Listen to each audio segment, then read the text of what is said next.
ready to go? Whenever you are. Hello, everyone. Thank you for coming to TotalProExpo. I would like to introduce Bill McGlade. Yes. Bill is president of, I don't have my glasses. Epic Creative Group, and will be presenting today on marketing and business 24/7. Bill would like to be known as the partner? Yeah, sir. I can introduce myself. Okay. So we're actually the official marketing partners of TotalPro. So by partnering with TotalPro and Kevin and all them, if you do wind up working with us, you can stop by at booth 438. You guys receive considerable discount for any marketing service that we offer. So that's a heads up for that part. Okay, we're ready to go. All right. And I guess the only other thing from that piece of paper is you all receive credits, which is probably why you're here, or to learn a little bit something about marketing your business, which I hope you're already doing, but we'll get into that in a bit. All right, but you have to be scanned in and out to get your credit, so make sure you get scanned when you leave. All right. So typically I have a lob and I like to walk around. I'm from Jersey originally, so I'll talk with my hands too. Speaking of marketing, before you head out, go ahead and actually scan this. You'll get the entire presentation. You'll be entered in to win a raffle of a $100 gift card of your choice. And during the session, you'll hear me talk about a list of local places that you can actually list yourself on in order to increase your business. You'll get that list by scanning on here as well. All right? Questions already? I like it. No? Okay. All right, so today we're going to talk about marketing your business 24/7. I hope that's why everyone's here. And I have the pleasure of, well, maybe waking you up, but knowing your line of business, you're probably up way before me anyway. So, yeah, exactly. So I appreciate you all coming here. I'll try not to bore you. I've done a bunch of these presentations before. I'm not really Ben Stein. I tend to get a little animated. So if I'm too animated for you in the morning, just yell at me or throw something at me. I'm not even kidding, it's happened before. So marketing your business 24/7, what does that actually mean? It means hopefully by the end of this, you're actually implementing something that's going to help you drive in leads, revenue, all of that, while you're actually out there servicing your customers, right? Or your team members are servicing your customers. So before we even begin talking about the what, the who, the when, the why, I always start with why you actually should invest in marketing. And there's a bunch of different reasons, but the number one reason is competitive market, right? Your competition is actually growing, whether you think it or not. So the one thing that COVID, which we don't really like talking about in general, that did, one for your industry, was make it boom, you can say that. But what it also did is take people out of 9-to-5 jobs that they typically work and make them into 1099 employees. So the rise of the 1099 is also starting to affect yours because people are starting to actually do things that they love or they say that they're passionate about, and so they're going to chip away at your actual market share. Whether you believe that or not, it's happened and I've been seeing it. Will it last long? Absolutely not. So if you've been growing your business and you're sustainable and stable, you're going to outlive them and they'll go back to their normal jobs. But in the immediate kind of 1 to 2 year time frame, as we start seeing all of this kind of dissipate, you're going to start seeing some of those little jobs be pulled away from others that are out there from the 1099. So before we jump into everything else, right, marketing can be local, can be national, can be global, right? We work with all types of clients. We've got clients in Sweden, Canada, to across the US to local organizations here in Jersey. Marketing is very different when you're doing for local as opposed to national and as opposed to global. But all of them have the same framework that you can take from a local marketing stance, which is what we'll talk about a lot today, and actually take that framework and expand it across everything, global. And that's exactly what we do. But today's not about me. Today's about making sure that I can at least impart one nugget of information, one piece of knowledge that you'll be able to take away. And if you don't have any piece of knowledge that you take away, please come up here and tell me, because that means I have to reshape everything that I'm doing as well. All right? So going back to why investing, right? Besides the actual competition that's slightly increasing for you right now, right? What a lot of organizations do, especially when they first start up, or if they're 2, 5, 10, 20-year organization, right? A lot of them will rely on word of mouth. And word of mouth has changed. And it used to be, and we used to rely on this a lot too, where I've been in the association and events and marketing industry for 14 years. We used to get a lot of business just by saying, hey, Bob, I know you want to come work with me kind of deal. And it worked. But nowadays, it takes almost 14 touch points before someone even looks at you and says, yeah, let's talk about trying to do business together. Those 14 touch points are a website visit, social media, talking to someone that has talked to you, and then most importantly, we'll talk about it in a bit too, reviews. Everybody looks at reviews online. We blame Amazon for that. We'll get to that in a little bit. So, what is marketing? I break this down into 3 buckets. And today, I actually have a laser pointer for the first time. So today we're going to talk a lot about generate, a little bit about nurture, and then a little bit about drive. One thing to note about drive, which we won't spend too much time on, but if you have questions at the end, we can, right, is that it's a combination of both of these to create an ultimate marketing engine that will get you to the point where you can sleep and leads are going to start coming in. And I don't say that lightly because some people will look at me and be like, are you kidding me? Right? I can go to sleep and I can have leads coming in and then generating revenue. The answer is yes. And if you're doing it correctly, yes, you can actually have leads coming in while you're sleeping. So that's the ultimate goal for every company, right? Work less, more revenue, something along those lines. Never really the case, but that's what happens. So today we'll focus a lot on generate and nurture. And generate, right? What is that? Generate means that you're actually performing outbound actions, right, that are going to bring people in to talk to you, do business with you. What that also means is setting up a foundation. And when I talk a lot about marketing, it's all about the actual sustainable foundations. And I'm not talking about sustainable from a green standpoint. I mean, as in, like, you don't want the ground sinking, while you're standing on it, right? You're in the business of that. You don't want that to happen. So the point of that is to set up a foundation that's also going to make sure that your business is going to thrive. And there's a couple key things in the beginning that I get laughed at every single time I talk about it. But then they go back and they're like, wow, I actually didn't have that set up. And I'm not even joking when I say it's 9 times out of 10. And so just keep that in mind as you're going through this. Some of the beginning parts of it may seem basic, but as you go back to your organization, your business, your brand, realize that if you take a look at the actual foundation or the basics of the business models or what you have set up, there's always going to be key changes that you can make to make that foundation better, to get you to the point where you can generate, nurture, and then drive at some point. All right? So what's nurture? Nurture is performing actions to your current customers, clients that you actually want to keep, but then also upsell, grow, right? The number one thing about nurture is delivering value. What the heck does that mean? It means giving them something that they're wanting, right? Craving, knowledge, information. Don't assume that they know everything that you do, because they don't, right? We do a lot of different services for a lot of different organizations. Every time I have a conversation with somebody, they say, oh yeah, we're looking for this. Oh, we do that. I thought you already knew that.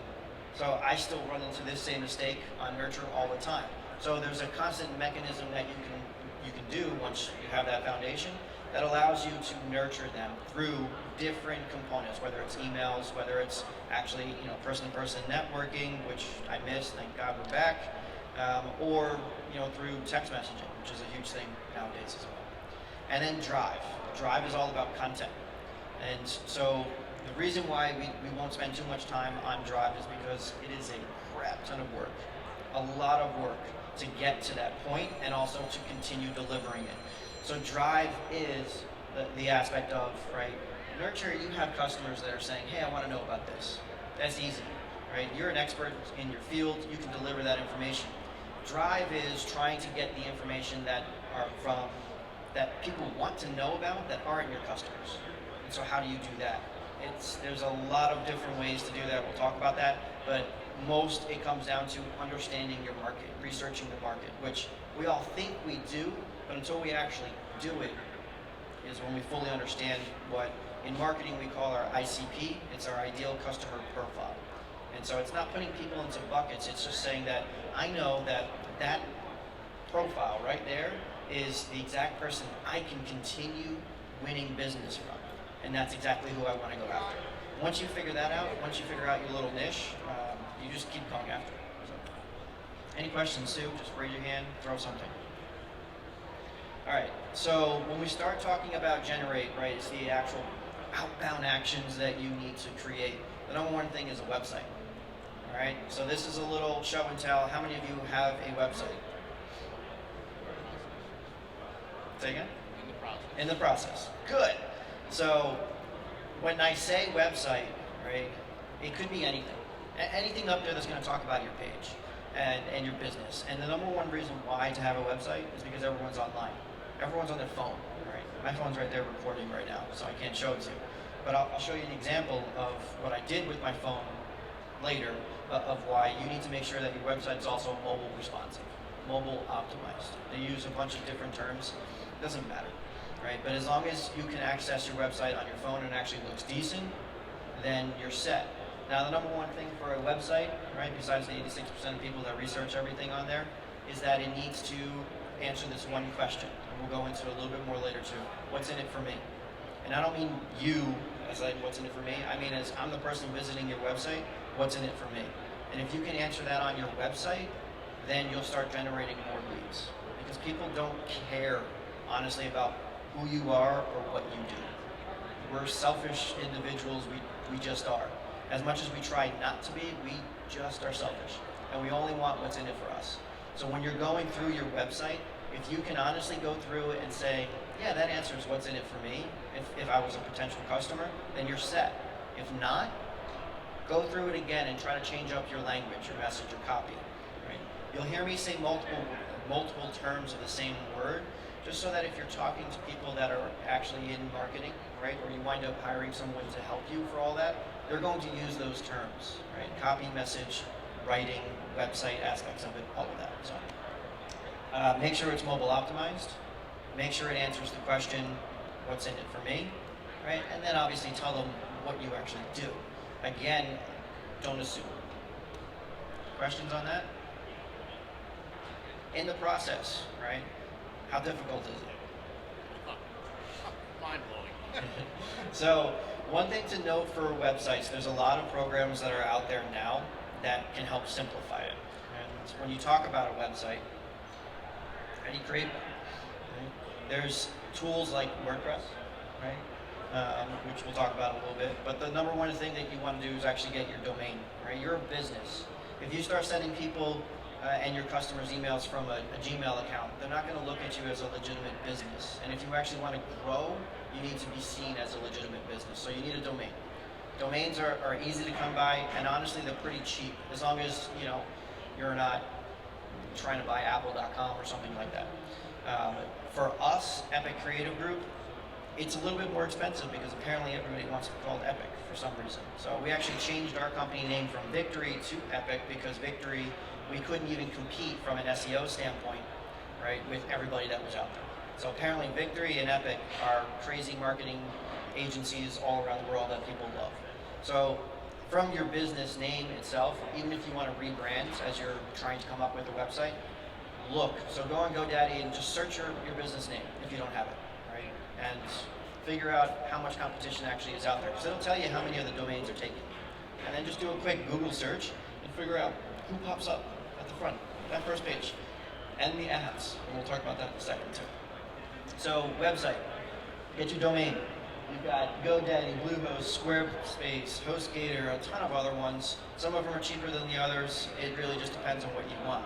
If you want to use Squarespace, right? They have a drag and drop. Almost all of these are drag and drop now. So you just drag it over, put an image in, type in stuff. Makes it super simple. Honestly, you never really, unless you want to get super fancy, you never really have to have anyone create your website for you anymore. You can, right? But don't let them charge you an arm and a leg. It's all drag and drop now.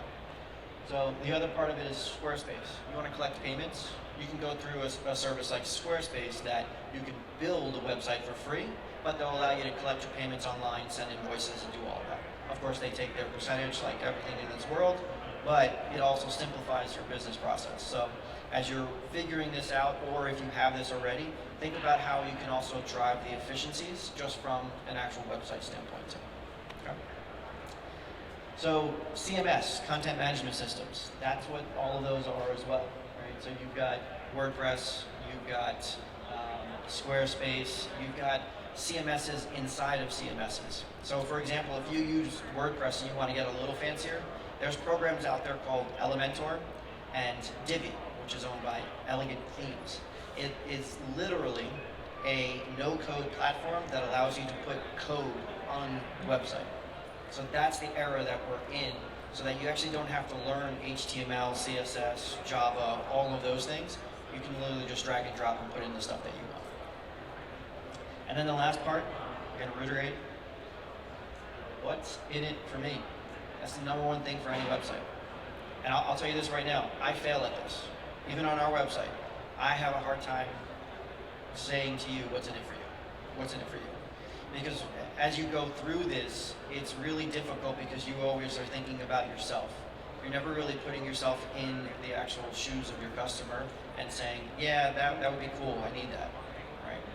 So the difference between kind of an agency and the business that you guys are in is whenever they're doing searches, they're searching specifically for you, which we'll talk about from a Google standpoint in a moment. All right, so from a website standpoint, if you don't have a domain, get a domain. If you don't have a website, get a website. Just figure out the efficiencies that you actually want. If you have a website, pay attention to the last part and go through it and answer the question, what's in it for me? All right, so that's the first step of the foundation of actually being able to market 24/7. What's next? Google. We love them but hate them. They are the next Skynet. But Google My Business is your absolute best friend. So this is me. That's my phone. And I said landscaper. And immediately what pops up is local landscapers. Right? 10 plus. So what's the first thing I'm going to click on? One, it might be the actual ad just because it's the first thing I see there. But the first thing I'm going to click on is this because I want to look at everybody that's local around me. And then I want to look at all the reviews and I want to do all that. This is the power of Google. And this is the power of Google My Business. It's called GMB. Right? If you don't have Google My Business set up, you're hurting yourself. Because everybody that searches is going to be looking at this. And so before, when I blamed Amazon for the whole entire review process, is when you're on Amazon right now, what's the first thing that you do? How many reviews and how many stars? Right? And maybe the reverse, but it depends on who you are. I would actually rather buy something that has 15,000 reviews and is 4 stars than 3 reviews that's 5 stars. Because more people have used it, and they know. And it might have less of a star, but I know that it's less likely for me that that is a piece of crap than one that's only been used 5 times. So Google My Business, make sure that you guys have that set up. It's pretty simple, honestly. You type in Google My Business, you go right in, you verify through your email. That's where the domain comes in as well. And if you have a website, you hook everything up. How do you get reviews? We'll talk about, because that is the number one thing that's going to help you keep driving business. Right? People look at reviews all day, every day. People are starting to create funny reviews just for fun. If you look at a bunch of Amazon reviews, which I know is very different, right, than what you all do. But if you start looking at it, the reviews that get the most actual likes, because people can like reviews and actually comment on them as well now, are the ones that tell a story and make fun, right? So it's like, oh yeah, I used this this toilet scrubber, it didn't work out, I wound up in the hospital. That funny review went viral, and that product sold like another 10,000 more units. I'm not saying that's going to happen for your service business, but reviews itself, the point of that is extremely important to make sure that you're gathering this. And when you start to get into the nurture phase, that's exactly what you're doing, right? You can literally just text message or email every single one of your current customers right now, once you have your GMP set up, and say, hey, can you leave us a review, right? Collect those and then put them on your website, right? So when you're asking that question of what's in it for me from a website, and as you can see, everything starts to come back to all of that. What's in it for me has to also build trust and authority, right? So if no one else is actually saying that I would recommend working with you, why should I work with you? So remember that as you're putting everything together. Any questions on GMB? No? And I see some of you, walked in. Also, some of you are taking pictures of the slides and notes. That's fantastic. Remember, too, you can have this entire presentation as well as enter for a raffle by scanning here, too. Yeah. Say that again? Okay, so Google. Yeah. So what's the difference between Google Guaranteed? So Google Guaranteed comes in a couple different things. One, it's not paid, so that's a good thing. Google Guaranteed means, right, you're verified, so you've got your actual business domain, right, and you have enough reviews that they're guaranteeing that you're showing up there as well. So it's pretty simple to do. Yeah. We're gonna get there.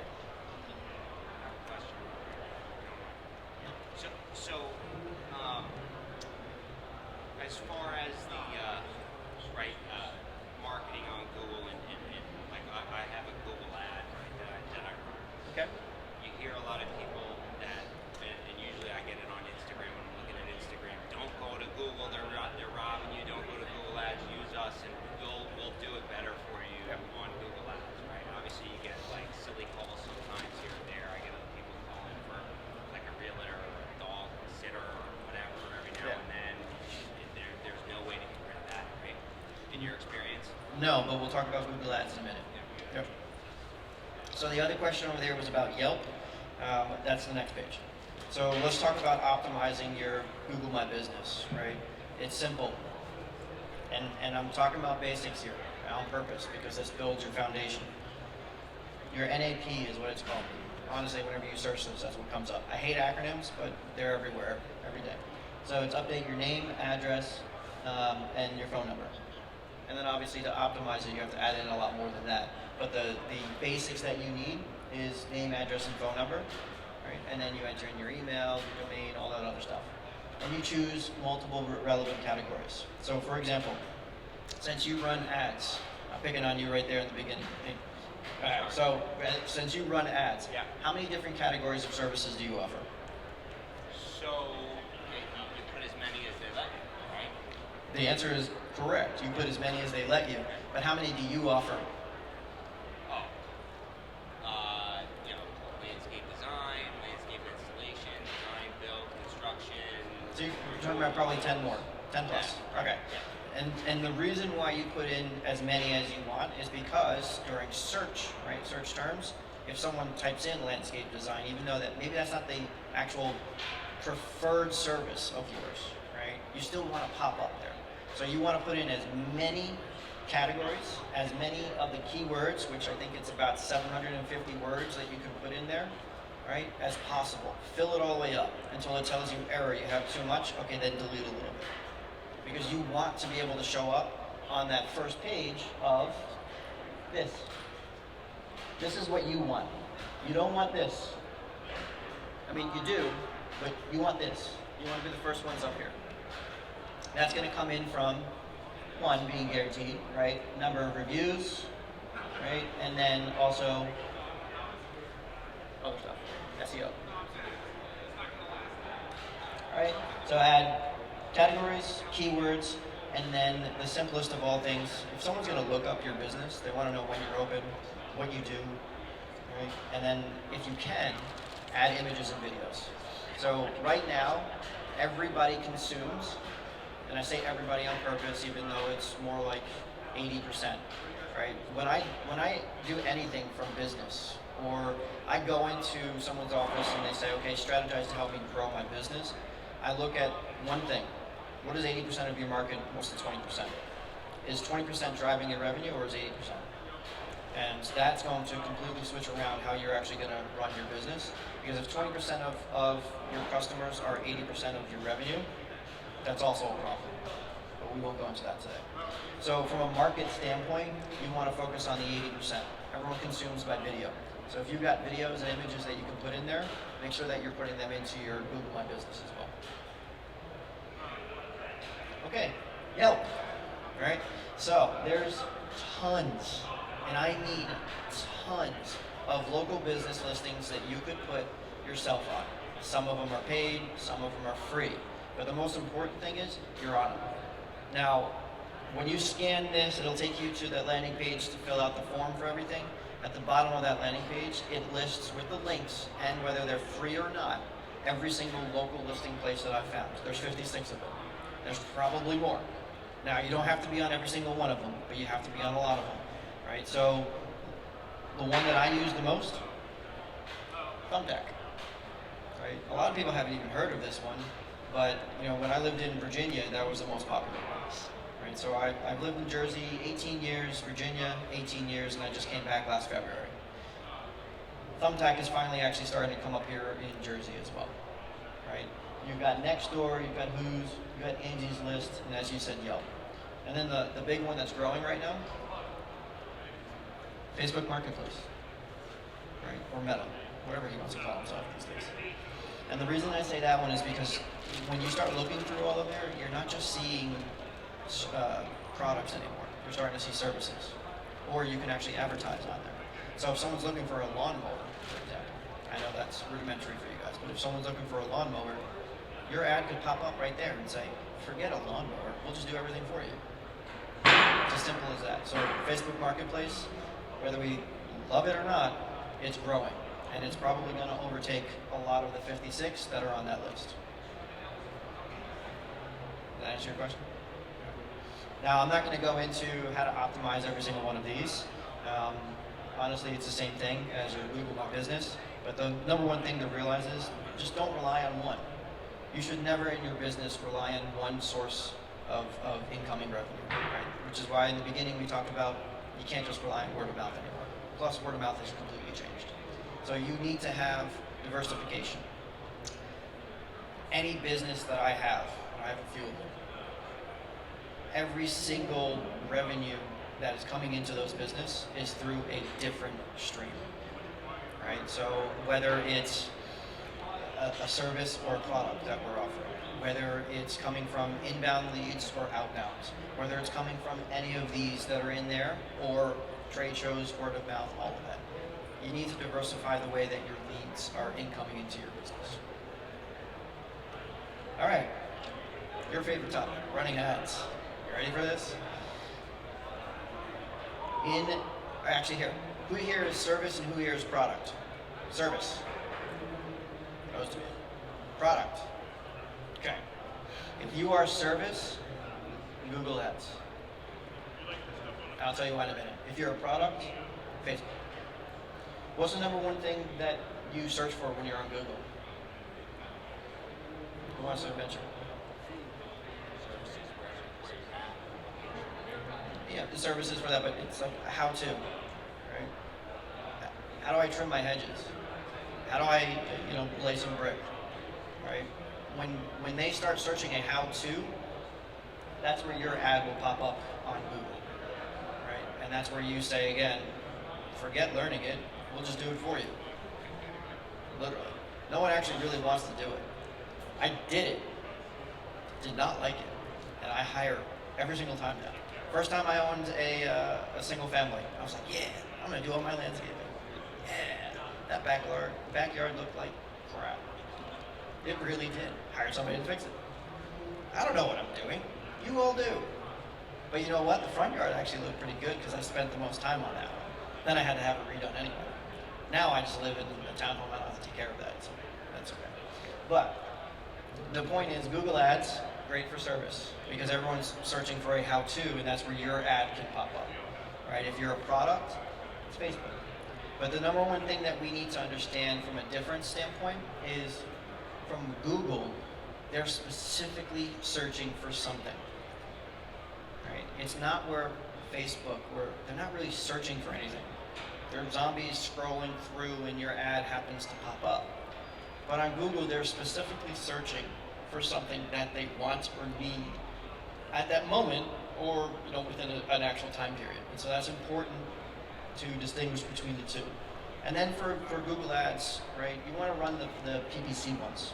They have other ones that can show up like Facebook and all that, but you want to run PPC, and that means pay per click, which means you only get charged per click, which in the long run works out for you as opposed to Facebook. And here's why. Even though you think and you hear from everybody that that PPC is bad, Google is bad. It's not, right? The bots, right? It's not. Google actually spends a crap ton of money to offset most of those bots. And yeah, you're going to get some that do click on it, but whether you're paying $2, $4 a lead from a click on Google, right, you'll still get actual intent-based leads, which means I searched for a landscaper, I saw that ad, I clicked on it, I'm actually going to reach out to you and talk to you about servicing whatever I need at that moment. On a Facebook thing, you are completely interrupting their zombie-like zone. And so you better have one hell of an ad to interrupt them to the point that it's going to say, yeah, let me do business with you. Because I can guarantee you, there's not much that I do on Facebook that I'm looking for that's going to tell me to say I should do business with you. So from a Facebook standpoint, we do this. We're social media management as well. We run Facebook ads for tons of companies. But the difference is, from a Facebook standpoint, it's all about content, right? So when you're talking about nurture and drive, that's where you start running more of the actual Facebook ads, because you want to deliver something that's valuable to them, right? So as they're scrolling through, it's more about this ebook or this blog post or this video is actually going to teach me a how-to, which then once you actually start teaching them and they see that video of how complicated it is, they're already either going to click on your website and say, how can you do this for me, right? Or just keep scrolling. So from a Facebook standpoint, it's really all about disrupting them in a part that's going to actually make them learn something or give them value. Google is strictly intent-based. I'm looking for something at this very moment in time. So keep that in mind. You can still do Google for products, and it works great, but a lot of times, if someone's going to look for a product, they're not necessarily going on Google for it, they're going to go on Amazon. So just keep that in mind. And as much people want to tell you they're not, literally, if I go for a product, the first thing I open up is Amazon, not Google. Now, I may go and shop around on Google to see if it's cheaper anywhere, but Amazon, for the most part, is pretty cheap. Questions? Does that answer your question on Google? Yeah, right. You still get the bots, right? You still get bots. And You still get bots on they should be Facebook too. spending more money to keep people from calling my phone than shouldn't be calling my phone. Yeah, I mean, Google does great for me. They're my main thing. I made a note to get myself on Yelp and Yelp. Okay. So here's another question for you. Your phone number, is it listed anywhere else online? Yeah, my website, Facebook, a couple different, So Instagram. they're not only calling you from the Google ads. The issue in this day, that he's bringing up from bots, right? If your information's out online, you're going to get calls, you're going to get spams, you're going to get everything. It just happens. That's kind of the world we live in until maybe we don't eventually. But in the world we live in, right, there's AI, there's machine learning that's coming out there. And we work a lot actually with AI from a lead generation standpoint, and it's fantastic to a point until it starts driving people insane. And so right now, the past 18 months has seen a huge influx in robocalls, text messaging, which we'll talk about in a minute, right? And then people just scraping the heck out of the internet to get your information. It's not that hard. There's literally dozens and dozens of programs right now that I could go online and go to your website and scrape your information. There's one we use. It's called Hunter.io. I can go on any business's website, and if the green little or the orange little fox up there lights up orange, it means there's an email address and a phone number I get to have from you. Not hard. So, from that standpoint, yeah, you're going to get it from Google Ads, but you're also going to get it from just having your information out there too. So, I'm pretty good on time. All right. So let's talk about some more outbound actions. Right, we're still in that generate phase. You've got email campaigns, direct mail, and networking. Right now, you're all doing this. Thank God we're back to this. So email campaigns. You can do outbound cold email. Right? Who here is B2B? Didn't think so. So from a B2C, email campaigns are hard. They're a lot harder than they are from a B2B standpoint. It's also not the best route to try and do email campaigns from a B2C. Email campaigns are best for customers and nurture program from a B2C standpoint, right? Ads, networking, all of that from a B2C standpoint is great, and direct mail. We'll talk about that in a minute. But if you ever do choose to do an email campaign, right, don't buy the list, right? Run it off of your ads, collect email addresses, do lead magnets, which are how-tos, ebooks, things like that, to collect legitimate emails. Whether they're legitimate or not, a different story because everyone puts in fake emails. But yeah, at least you're legitimizing the actual collection of it. From your standpoint, you're not going to get cracked down on, right? If you start reaching out to too many people and they start marking you as spam. But larger companies, they're going to get cracked down on for all that. So make sure that you're collecting those emails in the correct way. Direct mail, it's not dead. It really isn't. And I was proved wrong at this show. I loved it.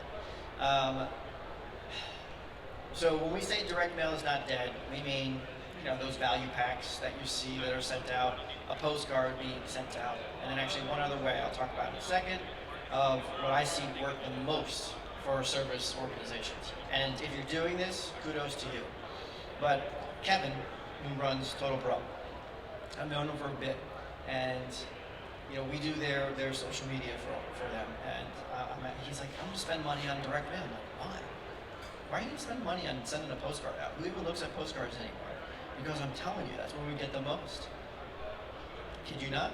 That's where he got the most of everybody showing up here today. That's because he sends out 25 things. He does. He sends out a lot of them, but it works for him. And direct mail isn't dead, especially when it comes to actual service industries too. So keep that in mind as you're going. It's expensive. It really is. Direct mail is expensive. It's not as cheap as it used to be. Printing is not cheap anymore, right? So keep that in mind if you're going to do some direct mail campaigns. Keep it local, right? So even if you're a national business, do your direct mail campaign local. So the smaller that you can bring your actual marketing campaigns to in specific niches, localized regions, the better off you're going to be in general. Networking, and that's what we're doing now. How many of you belong to the Chamber of Commerce? A few, all right? So this is not me advocating for them, but this is me saying that whenever they put on any of their networking events, it's a great opportunity for you because you're meeting most of the time with other businesses, but what do those businesses have? Employees, sites, right? Homes, apartment complexes, commercial buildings, all of that need servicing. So it's still a great way, even though you think of it as, oh, that's a B2B meeting. No, it's not. People are people. People still have things that they need, and now you're introducing yourself in a B2B world to people that actually might need something from you. So don't only say, oh, I can only go after like a consumer, right, or just a person. You can go after businesses because, if you partner with them, like we partner with TotalPro, right? Working with him allows us access to all of you guys. That's great. From your side, if you start working with another business, and you say, hey, you know what, we're going to do your entire complex, but you have to let us talk to your employees, or you have to let us, put some flyers out on the desks in all the offices, so we can figure out if we can get some of your employees as customers too. That's a win-win for me, right? I'm offering you 10% off of your service, so I have access to 100 employees. I'll take that. So it's a little give to get. You got to figure that piece out. The other part for networking is Meetup. How many have ever used Meetup.com? None. Meetup is wildly popular. I'm not even kidding. People meet up for the weirdest things, so don't go to those unless you're interested. Seriously, they meet up for the weirdest things. But Meetup is fantastic, right? What's someone name a hobby that they do? Fishing, right? They've got tons of fishing groups that are on there, local too. Just go on there, meetup.com. Hey, you want to go fishing? My buddy's out of town, I can't go. Great, six people right there that can go fishing with you. Oh, hey, what do you do? Oh, I run a service business. What do you do? Oh, you know what? I need that. Meetup. You're doing something you love, which is a hobby, and you now have potential new business too. Whether we like it or not, every single thing that we do in life, we are in sales. And when people say, well, I'm not a salesperson, I'm not a salesperson, I say, yes, you are. Everything you do in life is sales. The first thing I did up here introducing myself to you, that's sales. I had to sell you that I was actually good enough up here to talk to you about what we're talking about today. Everything you do in life is sales, right? How many of you married? Yeah, you sold your spouse. I'm just telling you. You think you didn't, but you did. Sold mine. She's sitting there too. All right, referrals and reviews. This one's a biggie. This is huge, right? We talked about Amazon. We talked about Google. What are you doing right now to actually gain referrals and reviews? Somebody. Not you. Anybody? All right. Go ahead.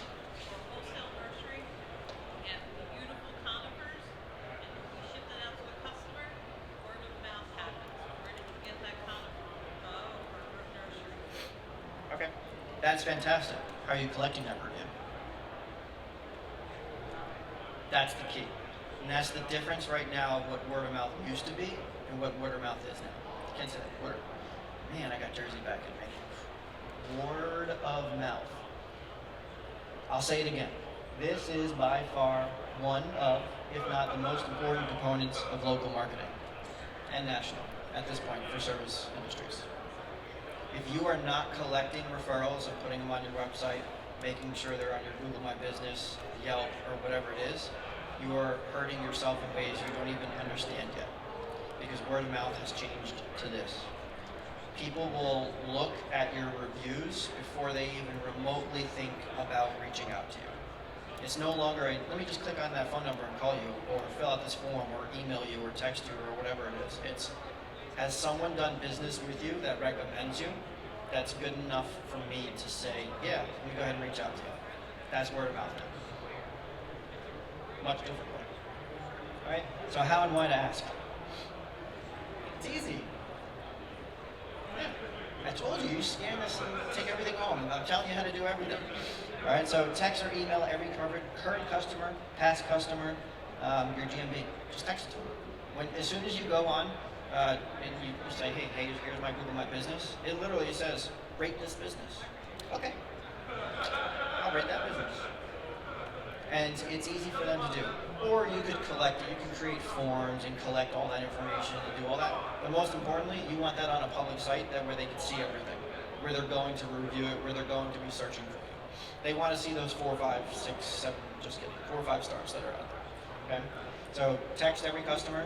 And I'm saying text on purpose because how many of you actually just communicate via text with your customers now? It's growing. It's growing. Nobody wants to talk on the phone anymore. How many of you, really, what's the last time someone's left a voicemail and actually listened to it? You're special. They like instantaneous. And I like instantaneous. We live in an instantaneous world. I can buy Amazon and get it the same day. I mean, come on. We live in an instantaneous world. So, you can leave your voicemails. It's fine. Some people will listen to it. But texting is the way to go. And honestly, if I ever do business with any of you and you leave me a voicemail, I'm going to delete it. But you can text me, and I'll read it and text you right back.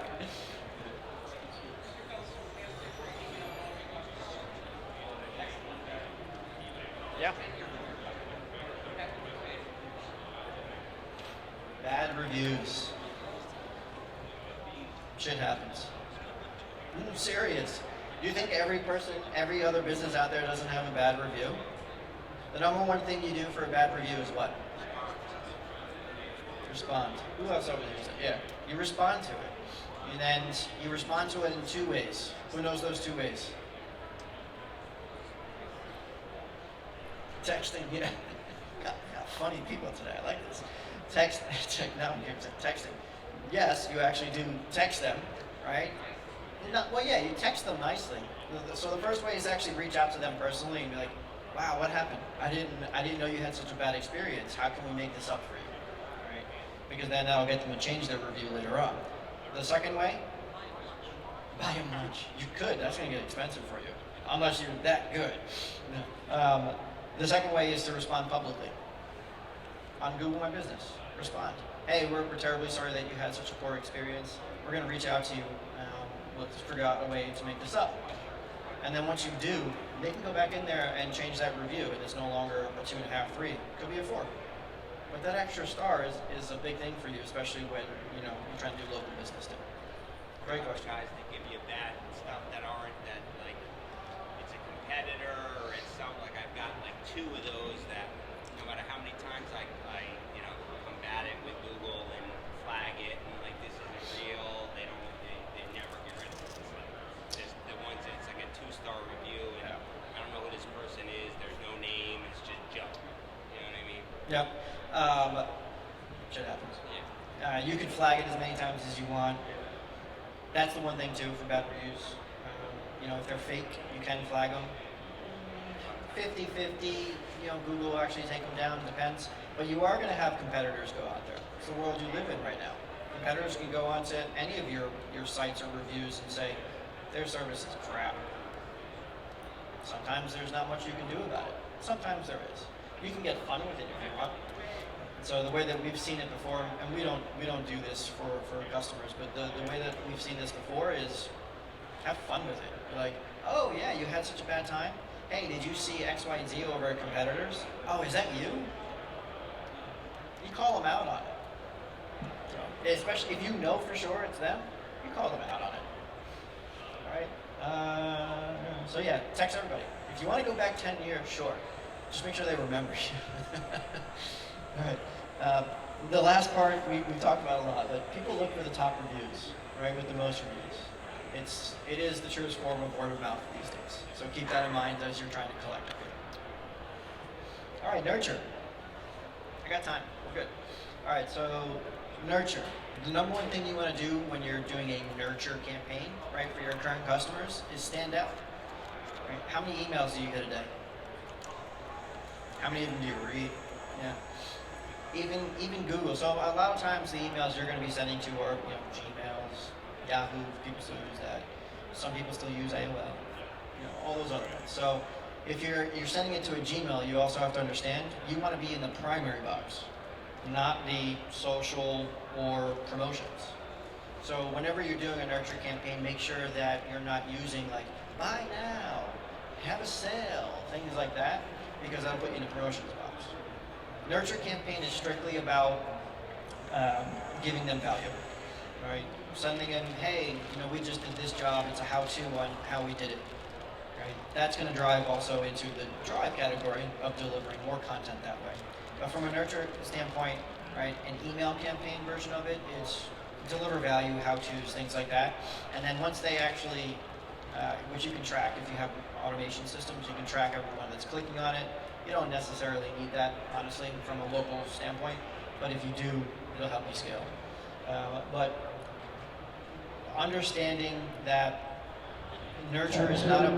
Attention, the food court is open in the back for lunch. Anyone The hungry? food area is open in the back for lunch. Thank you. So understand that your emails that you're sending out to them, it's not about just coupons. You can give them coupons, and that's a great way. But it's also, I got my 15 minutes. I'm not. Yeah, we got You wanted a question and answer period. So All right, why I that's true, wanted that's it. true. All right. So understanding that, right? And then answer this question. Ask yourself, what am I doing to stand out from the rest of the service providers? And how am I making my customers feel special? How do you make your customers feel special? Right? So keep in contact. A smile. I can't believe I have to say this. Seriously, I cannot believe I have to say this anymore. A smile, a pleasantry, an extra hello goes a long way. Don't assume, and yes, I capitalized it. Your customers know everything you do, right? When you assume, you know what happens. You really do. And don't assume everybody knows exactly everything that you're doing. But that's where that pleasantry comes in, right? That extra hello. As you're talking to your customers while having the service done, all of that. It's, hey Bob, how you doing? Oh, I'm doing good. Blah blah blah blah blah. Hey Bob, you know what? I see one of your hedges over here is pretty rough. I'm just going to take care of that for you. No charge. Don't worry about it. It's only one. Oh, you know what? I've been thinking about doing everything. I didn't know you guys did that. Yeah, great. Let's work on that together too. Simple conversations lead into more complex conversations. It's just human psychology. No one ever really just ends at, hey, how you doing? Right? I swear, okay? The difference between Americans and everyone else in the world, right? Everyone else will say hello, and I get this because my wife's from Europe. She goes, why does everyone here say, how are you doing? Like when they say hello. I'm like, I don't know, that's what we do. We always get a response. Oh, good. Keep walking away. But they always respond. And so if you're talking to your customers, it's a human reaction that they're going to respond to a question. It just happens. Unless you get like some cranky person, but you get those too. So ask the questions. Be pleasant with them. It's going to open up a conversation that could lead to more business. Everything leads to more business. It really does.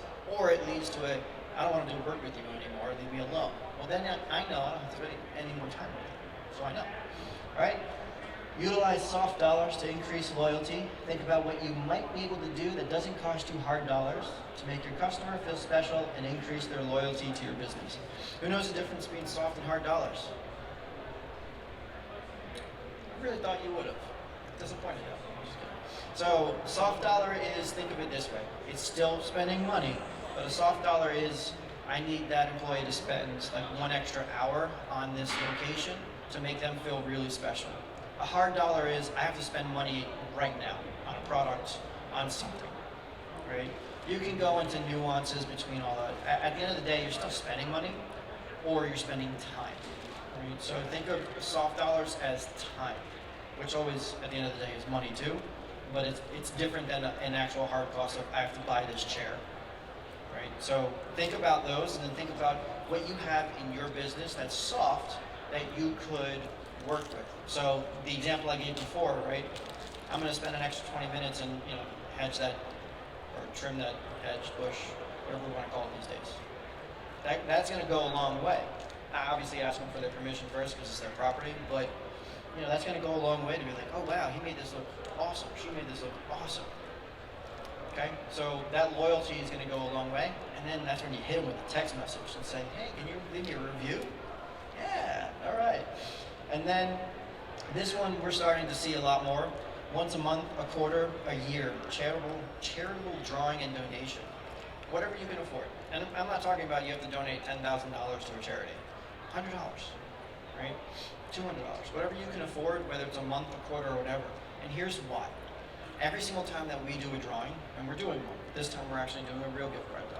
But anytime we do a drawing, we always give them the option. Hey, do you want a gift card or do you want us to donate to a charity of your choice? Seriously, 9 times out of 10. That's not even an exaggeration. Oh yeah, donate to the charity. The other, one is, I actually need a Home Depot gift card because I need to get this done. But 9 times out of 10, you're laughing, but it's true. 9 times out of 10, they're gonna, donate to the charity. We just did one. $25 card for, our whatever follower that we had on LinkedIn. I said, hey, do you want, what gift card do you want or what charity? They go, oh, charity, St. Jude's. Perfect, here you go. Here's the receipt, we just donated for you. Great, thank you. With that one loyalty, now she wants to come on and actually do a video podcast with us and talk about certain things, right? Now she's gonna extend us to all of her network too. So when you're talking about nurturing with your customers, right, it's not just about, hey, paying them for something that you want, give something in return. All right, so hey, as you guys reviewed us, great, thank you so much for that. We're going to enter you into a drawing now, and whatever it might be, you're going to win this for a charitable donation. Works. It also, how do I put this? It also makes you look good. You're giving back, and a lot of times when people work with other people, services. I'll pick on plumbers. Anyone here a plumber? Just in case? No? Just in case, okay. I'll pick on plumbers for a minute. Plumbers get a bad rap, but plumbers are really good at what? Oh, that's not the only leak you have. I'm gonna need to fix this entire sink. They're really good at upselling you on the job because they know you need your bathroom back. They're basically hijacking it. So plumbers get a bad rep because of that. Right? But the plumbers that we actually use too, they do this. I get text messages from our plumber. Hey, we're doing a charity. Oh, great. Actually, you know what, Bob? I need you to come back in because our water pressure is crap right now. I don't know what's going on. It's a conversation starter. Everything is a conversation starter for more business. All right, drive. Got 5 minutes, and then questions. So drive is a combination of everything. Generate, nurture. Once you actually start doing all of that, you should be in a position, I'll say should, not every time, but you should be in a position where you've got your business running, and it's great. You're getting leads while you're sleeping, you're having different conversations, you got great reviews, you're doing all of this, and then drive is all about delivering content, right? It's demand. Right? You no longer have to go out there. That's the key, right? You don't want to keep going out to people to get business. You want them to come to you. You want them to know who you are. That's the key to scaling to epic heights. That's a play on words. So ask yourself, do you have the ability to create content in which your customers can consume in a way that's enjoyable to them? What does that mean? Types of content. Blog, video, social. Blog, that's the easiest one. Write up something. Now, you're probably saying, I don't like to write. I don't really want to write. I don't have time to write. There's copyright services that are out there. Panacopic, $4.99 a month. It's a little expensive, but it'll write you 4, 5, 6 blog posts a month for you. It's normally 48-hour delivery time, right? There's copywriting services out there that are even cheaper if you want. So you don't have to write the content yourself. You can have other people write it for you. Of course, you're going to pay for that. Sweat equity comes when you're writing it yourself. But keep in mind, every single keyword that you use in that blog is going to help you land on the first page of Google without having to pay for it. The ultimate goal. Video. We all consume video. Instagram, social, Facebook, YouTube. YouTube, didn't even touch on YouTube today. YouTube's the second most popular search engine. I rarely use YouTube, so I don't see it, but like, people just love video. Facebook, I'm not looking at what people are writing, I'm looking at the videos. I'm not coming to cut your class short. You can take up to 11 o'clock if you want. No, I'm good. But if anybody has any questions, you got to take them. All right, I got to take them. Okay. I'm And almost done. before you leave, make sure you get scanned or you don't get the credits. Yeah. And for your next classes, make sure you're there before the 10-minute mark, or we will not scan you. And it's not our rule. More strict than All right, Bill. All right. So video, make them, or have them made. Easiest way to make a video, right? You're on a property. Video yourself doing something. Right? Just don't show the actual property because it's theirs, right? But you can show someone's lawn. Every lawn looks the same, right? Commercial complex. If you're working with apartment complexes or businesses, they'll give you the rights to say, yeah, go ahead and use my apartment complex or my business name in your video. Why? It's free business for them, free exposure for them. Of course they'll do it. If you're on private, actual individuals, you have to be careful on that. Put it in, man, this guy's good. Put it in your contract. No one reads the terms and conditions. Sneaky. It works. Yeah. And then social, right? So as you want to drive more demands, everyone's on social, right? Everyone is. Whether it's on Instagram, which is Facebook, whether it's on YouTube, which people don't consider social, but it is, or LinkedIn. LinkedIn if you're more B2B, which none of you are. So keep that in mind. Social is about being consistent. You literally need to post every day, multiple times a day, if you want to keep showing up on your followers' feeds. I know it's annoying, but in order to do that, you have to. So if you don't have the time for that, then post once a week, but make sure that you're going to be consistent on it. Social is all about consistency. It's really not even about, honestly, value. I hate saying that. Value when you're trying to grow business, but in order for you to even show up to people, consistency. All right? So human consumption. This is what I was talking about, what's enjoyable for them. Is it humorous, funny, laughable, make me want to share it? If it doesn't make me want to share it, right, it's not good enough. It's the number one thing when you're creating videos or anything along those lines. That's why you see so many of these other service providers out there now creating hilarious videos because they just want to go viral for it. Whether they actually go viral or not, it's a crap ton of fun to create them. They're hard, right? Because it's hard coming up with these ideas, but don't think so hard. Keep it simple, right? Just make fun of something that you're doing that day, and it'll wind up going viral. All right, and then the last part is, will this make me think, learn, and want to apply it in my life? Those are the two types of consumption. That's about it. Everything else is just zombie scroll. So is it funny and make me want to share it with a friend, or is it going to make me learn something? It's as simple as that. People think they want to overcomplicate it and they have to do 10 different things for when they're creating content. It's just two things, and you can mix it up. All right, so for how-to content, you can write it, have someone else do it, video, do it yourself, or have someone else do it too. Okay? So what is marketing? The one thing I forgot to say that I wanted to before I end this, right? The number one thing that I see service providers doing right now that is the most effective is when you're on the job from a direct mail standpoint, have flyers and go to the 10 doors around you. How many of you are doing that now? All of you should be doing it. It's the easiest way to drum up new business. The easiest way. Except like my apartment or our town hall contest, it says no soliciting. Nobody reads that. So, what is marketing? Marketing is a combination. It's generate, nurture, and drive. It's performing outbound actions, nurturing your current customers, and then delivering content that's of value to them. Will it make me share it? Will it make me laugh? Thank you. Questions? I have to answer all of them, apparently. Anybody have any questions for it? No? All right, thank you for your time. Get scanned there, and then please, if you want the entire deck, the presentation, and then obviously to enter the raffle, it's a QR code. You just scan that, and you're all set. You open up your camera, and you click on the link that'll pop up there for you.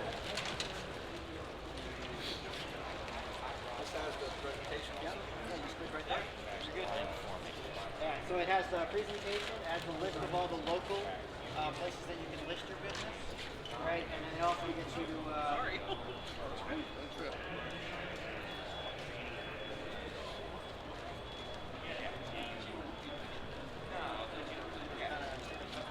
Right. But you're gonna.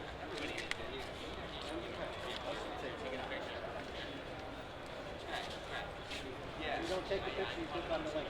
There you go. Thanks. Appreciate it.